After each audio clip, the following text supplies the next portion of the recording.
Hi, I'm Charles Arthur. I'm Technology Editor of The Guardian, and I'm here to talk about the Samsung Galaxy S4 and the HTC One smartphones. Let's start by looking at some phones that have come out in the past couple of years. There's the Google Galaxy Nexus S, Sony Xperia S, iPhone 5, the BlackBerry Z10, Nokia Lumia 920, and the HTC One, and the Samsung Galaxy S4. As you can see, the latest two are quite different from the others. They're coloured for one thing. They're silver in the case of the HTC One, white in the case of the Samsung, though you can also get it in other colours. But it's also noticeable that they're quite a bit bigger. The screen size is substantially larger, which is part of the fact that they come out of Asia, and in Asia larger screens are much more popular, and that's something which seems to be catching on more generally. So you can see it in the BlackBerry Z10, for example. The size of the screen is not quite as large, but it's comparable with the Samsung. HTC itself is coming out of Taiwan. It's a company which has been having a fair amount of trouble recently. A number of top executives have left. The company's revenues have been falling. Its profits have almost fallen to zero. And the HTC One is seen as its chance to really get a foothold in the market again. It's interesting to see what it's done here. It's going for a phone which is really high quality. This is a top-end device, really very much comparable with the GS4 and with the iPhone 5. It's priced about the same as well from the larger carriers. The interesting thing I thought about it is that when you go to the front page, when you actually turn the phone on, which is slightly difficult to do because the button to do it is up on the top of the phone. I found that always very hard to get to. You don't have a list of apps as you do on the BlackBerry or the Nokia or the iPhone. What instead you have is a whole set of news items, a sort of flipboard-like way of viewing news. So it's thinking about you wanting to look at content rather than news. The camera is rather well done, I think. It's a very simple camera when you come to it, but it does have all sorts of settings if you want to go and really knock yourself out. So you can do self-timers, you can do cropping, you can have different video qualities. If you want to get semi-professional with your camera quality, then you can. Yet at the same time, it's got a very simple setting so that you really aren't going to overrun and get confused on what you're trying to do with it. As a phone, it's very effective, it's not too big, it's very light, it weighs about the same, I would say, as the iPhone 5. They're very much comparable in weight. Interesting that it has an aluminium backing here, and it's also got Beats audio, and I have to say the headphones that come with it are the best headphones that I've used on pretty much any smartphone ever. They have a lot of bass, very clear, they're better than many of the headphones you can buy in shops. They're almost worth it for that part alone, I think.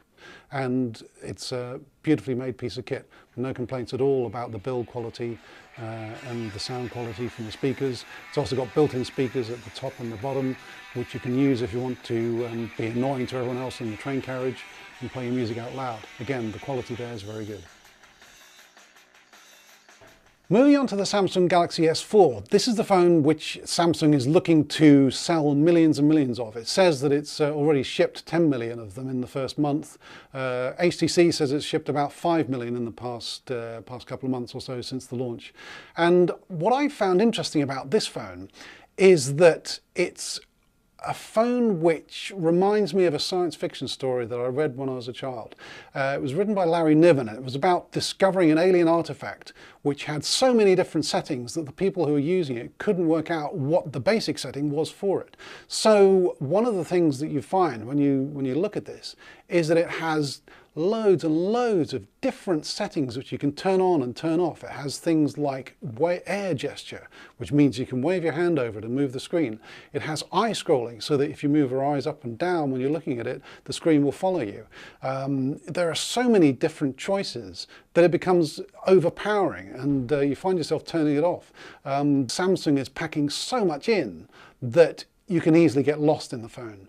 When you come to the home page, it's very simple. You have a few apps on the front. You've got the camera, some Samsung apps, the Google Play Store, if you use your messaging and so on. I found it interesting that in the home screen, when you have the lock screen, you don't have the camera setting. You actually have to go and enable that so by default, you don't have instant access to the camera, which I think a lot of people will find is a bit annoying. You have to actually go into the settings and make a change to the lock screen display so that the shortcuts are displayed on the lock screen.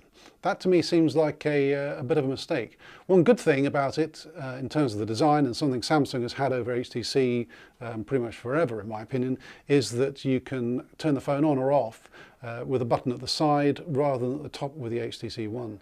But once you've enabled the shortcuts and the lock screen, then the camera is available to you straight away.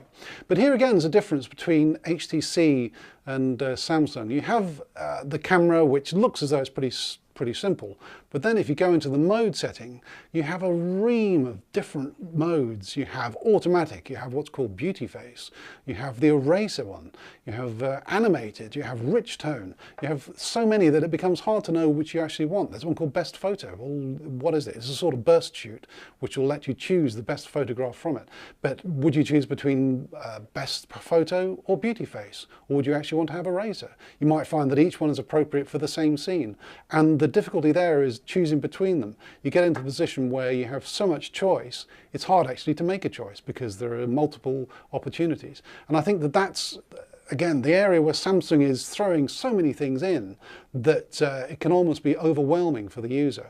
As a phone, it's pretty good. It's got good battery life. Again, it's going to last you a day easily, and the call quality is good. Samsung's been making mobile phones for a very long time, so it's very good at picking up signals and so on. There are a lot of Samsung apps on this, and certainly one criticism that people have had is that when you first sign into the phone, as well as being asked for a Google account, you can also be asked to sign into a Samsung account or to create one. That, to me, is an element of a phone which is not quite thought through. It's almost as if they've rushed this to market, which isn't true. This will have been in the works for a couple of years. And yet I think we've reached the point now in the Galaxy S4 where there's so much in the phone that trying to pack any more in would be overkill. And to some extent, it's easy to get lost. Despite these criticisms, Samsung's going to sell a lot of these this year because it's a huge company. HTC has done well to get 5 million of the HTC One out there. It'll be very interesting to see whether the consumer take-up goes well. I have to say, if I was choosing one of these phones for myself, I'd be choosing the HTC One. First, because the headphones are so good. Secondly, because it's such a nice construction. If you compare the aluminium construction to the plastic of the Samsung, which in comparison doesn't feel like such a great phone in terms of quality. And thirdly, because with the HTC One, you can find your way around pretty easily. It's not too hard, and you won't get lost inside the phone.